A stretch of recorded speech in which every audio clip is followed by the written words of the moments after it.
Good morning, everyone. Welcome back to Jharkhand concept classes.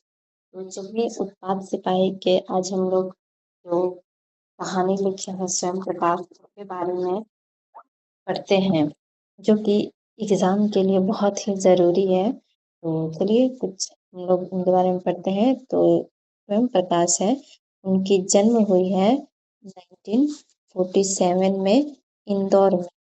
उनकी जन्म कहाँ हुई है?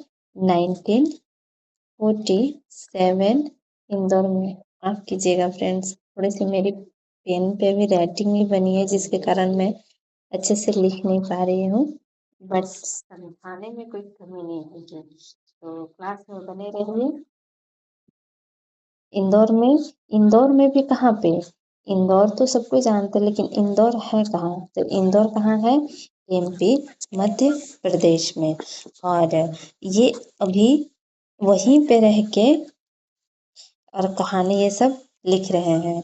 तो इन्होंने इंदौर मध्य प्रदेश में हुई, और इनकी जो पढ़ाई थी वो इन्होंने पढ़ाई की थी मैकेनिकल इंजीनियरिंग की, और उसमें भी औद्योगिक प्रतिष्ठान की नौकरी की। उसके बाद इन्होंने मैकेनिकल इंजीनियरिंग की, उसके बाद औद्योगिक प्रतिष्ठान में नौकरी की। स्वयं प्रकाश का बचपन और नौकरी का जितना भी टाइम है वो राजस्थान में बीता। उन्होंने पढ़ाई भी वहीं से की और नौकरी भी वहीं से की।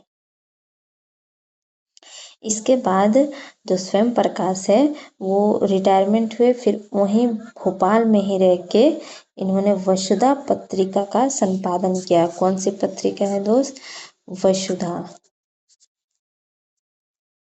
वसुधा का संपादन किया। इसके बाद इन्होंने बहुत सारी कहानियां लिखी। बहुत सारे में याद रखना होगा कि इन्होंने 13 कहानियां लिखी हैं, और ये कहानी में ही मतलब कहानी ही ये लिखते थे। बाकी आप राइटर के बारे में देख लीजिएगा, नाटक लिखे हैं, काव्य ग्रंथ लिखे हैं, लेकिन इन्होंने क्या लिखा है? 13 कहानियां लिखी हैं।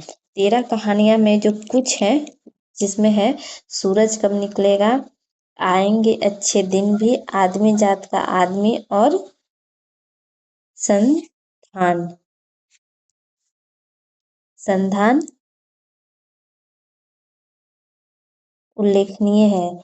इसके बाद इन्होंने कुछ उपन्यास भी लिखे हैं, जिसमें है आदमी जात का आदमी। इन्होंने कुछ उपन्यास लिखे हैं, जिसमें बीच में विनय। इनके उपन्यास का नाम क्या है? बीच में विनय। मैं अपनी पेन का साइज थोड़ा कम कर लेती हूँ, पूरा ढक जा रहा है ये। तो इसको याद कैसे रखेंगे? मेन तो टफ ही होता है, इसको हम लोग याद कैसे रखेंगे? तो देखिए याद कैसे रखेंगे। इनकी जो कहानी है, जैसे कहानी है सूरज कब निकलेगा, आएंगे अच्छे दिन भी, आदमी जात का आदमी, और संधान, बीच में विनय। तो देखिए सूरज कब निकलेगा? जब सूरज निकलेगा तब आएंगे अच्छे दिन, और जब अच्छे दिन आएंगे तब आदमी को अपनी जात, मान लीजिए ऐसे कि कर्तव्य, अपने कार्य के बारे में पता चलेगा। और उसी में क्या होगा कि उसी में बीच में विनय आएगा, कभी ईंधन आएगा। तो इस टाइप से आप याद कर सकते हैं। और ये मस्ट इम्पोर्टेंट पॉइंट है कि बीच में विनय और ईंधन, ये इनकी क्या है? उपन्यास है। ये इनकी क्या है? उपन्यास है। क्वेश्चन आपको देगा, ये दे देगा, इस 3 दे देगी कहानियां और 1 दे देगा उपन्यास, जिसमें आपको क्वेश्चन पूछ देगा कि बताइए इसमें से उपन्यास कौन है। जैसे दे देगा सूरज कब निकलेगा, आएंगे अच्छे दिन भी, आदमी जात का आदमी, और ईंधन। अब इसमें पूछ देगा कि बताइए इसमें स्वयं प्रकाश के द्वारा लिखा गया कौन सा उपन्यास है। तो आपको आंसर देना होगा कि इसमें ईंधन है। चलिए आगे बढ़ते हैं। इसी कार्य में इन्होंने कुछ सम्मान प्राप्त किए हैं, जिससे क्वेश्चन बहुत आते हैं, जिसमें है पहल सम्मान, बनमाली पुरस्कार, राजस्थान साहित्य अकादमी पुरस्कार। इसी टाइप से बहुत से पुरस्कार इन्होंने जीते हैं। तो हम लोग याद रखेंगे क्या? पहल सम्मान, बनमाली पुरस्कार, राजस्थान साहित्य अकादमी पुरस्कार। ठीक है, अब आगे आइए। इन्होंने मध्य वर्गीय जीवन के कुशल चित्तेरे स्वयं प्रकाश की कहानियों में वर्ग शोषण के विरुद्ध चेतना है। क्वेश्चन आएगा कि इन्होंने सबसे ज्यादा किस क्षेत्र में काम किया, इनकी जो कहानियां हैं वो किस चीज से रिलेटेड है। तो किससे से इनकी कहानियां रिलेटेड है, वर्ग शोषण के विरुद्ध।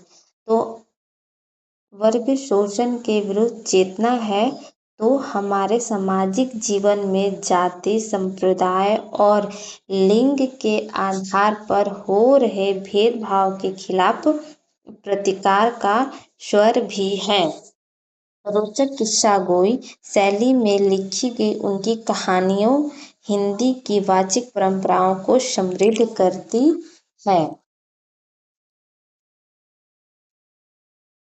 तो आपने समझ लिया कि इन्होंने कौन कौन सी कहानी लिखी हैं, कितनी कहानियां हैं। तो 13 कहानियां इन्होंने लिखी हैं और एक उपन्यास लिखी है जिसका नाम है बीच में विनय।